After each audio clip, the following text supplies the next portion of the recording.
j'ai inventé un outil. Cet outil, c'est le CNV Canvas, ou communication non violente Canvas. Alors bien entendu, j'ai pas inventé la communication non violente. J'ai utilisé les principes de la communication non violente, et j'ai utilisé des principes de créativité ou de création que je connaissais depuis un bon moment pour créer cet outil. Alors déjà, pourquoi la communication non violente? Alors la communication non violente, c'est pas juste pour communiquer, mais j'aurais tendance à dire, c'est pour pouvoir vivre sa propre vie dans le monde, puisque on est confronté en permanence aux autres, on est confronté en permanence aux frictions, à des gens qui nous font pression, à toutes sortes de choses, à l'entente avec d'autres personnes, et donc exister dans le monde avec ceux qu'on est complètement soi-même, la communication non violente va nous le permettre. Donc être soi et vivre ce soi-même avec les autres. Mais alors pourquoi un outil? Parce que en fait, de ma propre expérience, la communication non violente, c'est extrêmement difficile. Je trouve ça assez difficile. Je sais pas ce que pensent d'autres personnes, mais j'imagine qu'on doit être quelques-uns au moins à trouver ça pas facile. J'ai l'impression que c'est quelque chose qui demande beaucoup d'expérience, même si formellement, quand on explique, ça peut se résumer assez rapidement. Ça se résume très rapidement, la communication non violente. Mais dans les faits, quand on veut essayer de l'appliquer, surtout en temps réel, en situation, alors là, c'est pas évident. Et alors, quels sont les freins, en fait? Qu'est-ce qui fait que on n'y arrive pas à utiliser cette communication non violente?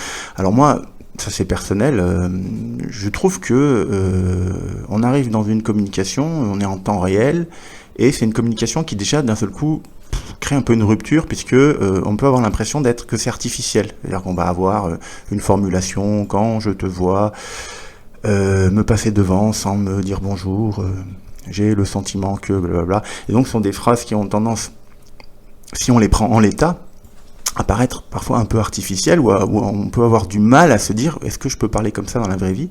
Donc il y a ce frein psychologique.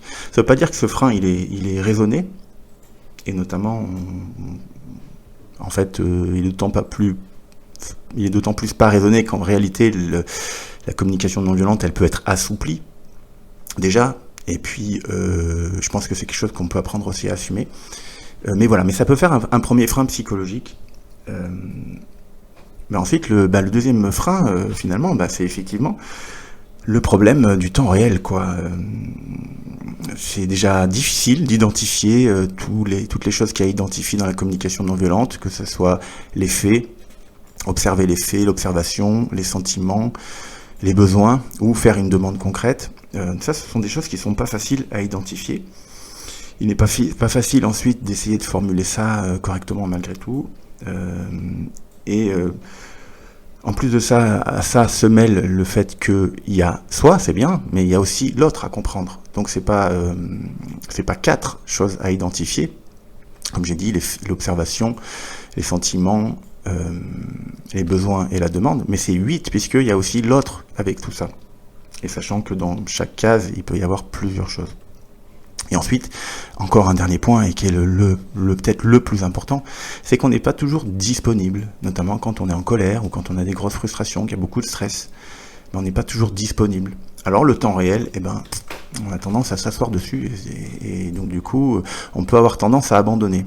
Donc moi, j'essaie de créer une forme de marchepied, quelque chose qui soit un peu intermédiaire et qui permette d'utiliser de la communication non violente, mais en rendant la chose plus accessible. Alors, pour créer cet outil, parmi les idées, il y avait déjà il y a l'idée de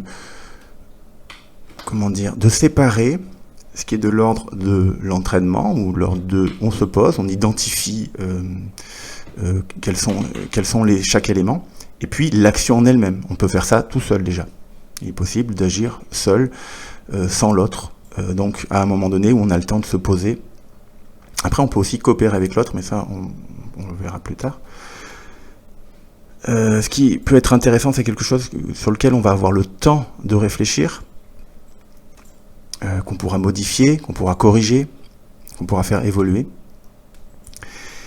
Et puis quelque chose qui va pouvoir se baser, qui va pouvoir permettre de prendre son temps et d'essayer de tester avec son intuition dans un premier temps. Après, il y a les lectures, il y a les stages, il y a toutes sortes de choses qui peuvent faire qu'on va des retours d'une autre personne. Mais en attendant, une chose qui marche pas trop mal, moi c'est ce que je fais, c'est d'essayer d'utiliser mon intuition. C'est-à-dire, on va essayer de vraiment prendre le temps de dire, ressentir ce qui se passe. Est-ce que moi, si je recevais cette information-là, comment je le vivrais ? Parce qu'il y a beaucoup de pièges dans la communication non violente. Par exemple, exprimer des sentiments qui en fait sont des jugements, comme tu m'as trahi. Et donc, si on renverse la situation, dire, ok, si je recevais ça, comment je le vivrais ? Si c'est pas apaisant, s'il n'y a pas quelque chose qui peut être dur, mais malgré tout, qui met un peu d'huile sur le feu, c'est que c'est probablement pas ça. Donc l'intuition, pour moi, est un point fondamental pour pouvoir progresser dans la communication non violente. Parce que voilà, on n'a pas toujours un coach avec soi, quoi. Alors maintenant, voyons l'outil en lui-même. Alors moi, je me suis inspiré du design. Alors en design, on utilise des outils parce que créer, c'est pas facile. Ce qu'on appelle des outils de facilitation. C'est-à-dire on facilite le fait de pouvoir créer souvent quelque chose. Et finalement, communiquer, c'est aussi une forme de création. On va créer un discours. Et donc, il y a des outils pour faciliter ça, alors que ce soit seul ou que ça soit effectivement à plusieurs. Alors le canvas, lui, il a 4 cases. Je mettrai le lien vers le canvas où vous pourrez le voir en image. Alors, il a 4 cases. La première case en haut à gauche, ce sont les faits. En haut à droite, ce sont les sentiments. En bas à droite, ce sont les besoins. Et en bas à gauche, ce sont les demandes. Alors, vous remarquerez que du coup, tout à gauche, c'est ce qui est à l'extérieur.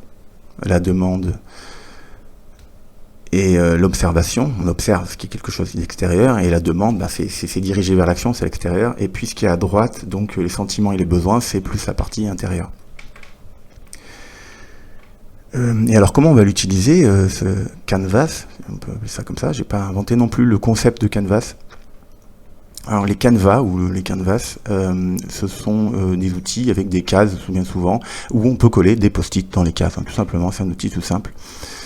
Et l'avantage, c'est qu'on peut décoller des post-it ou en recoller. Alors bien entendu, ensuite, on peut aussi, une fois qu'on connaît l'outil, vous pouvez faire 4 cases sur un bout de papier, même sur une nappe, et puis vous faites votre truc à vous-même, et puis vous écrivez tout au stylo, ou vous imprimez le papier, et puis vous écrivez tout au stylo dessus. Enfin, il y a plein de possibilités.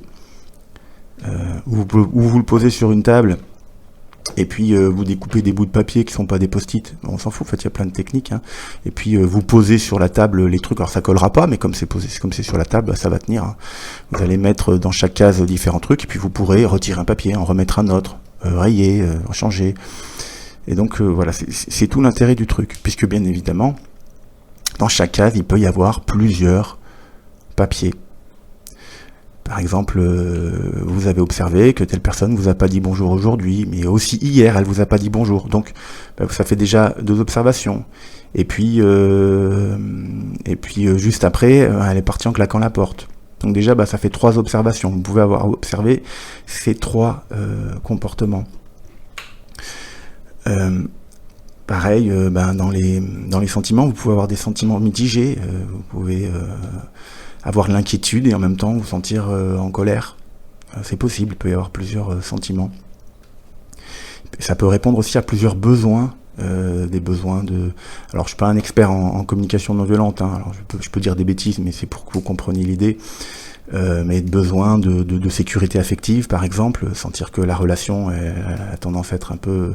vous avez peur pour la relation, pour votre sécurité affective, mais vous pouvez avoir aussi des besoins de respect, par exemple, vous avez l'impression que vous n'êtes pas respecté quand la personne se comporte comme ça. Donc du coup là ça va faire 2 cases, et puis pareil, les demandes, elles peuvent être multiples non plus. Vous pouvez très bien dire à la personne,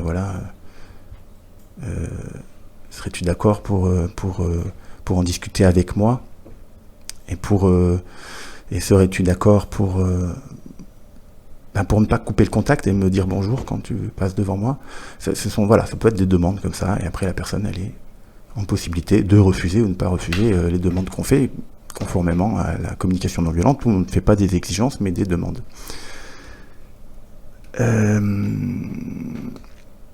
Donc voilà, après voilà, dernier point, j'avais parlé de la coopération.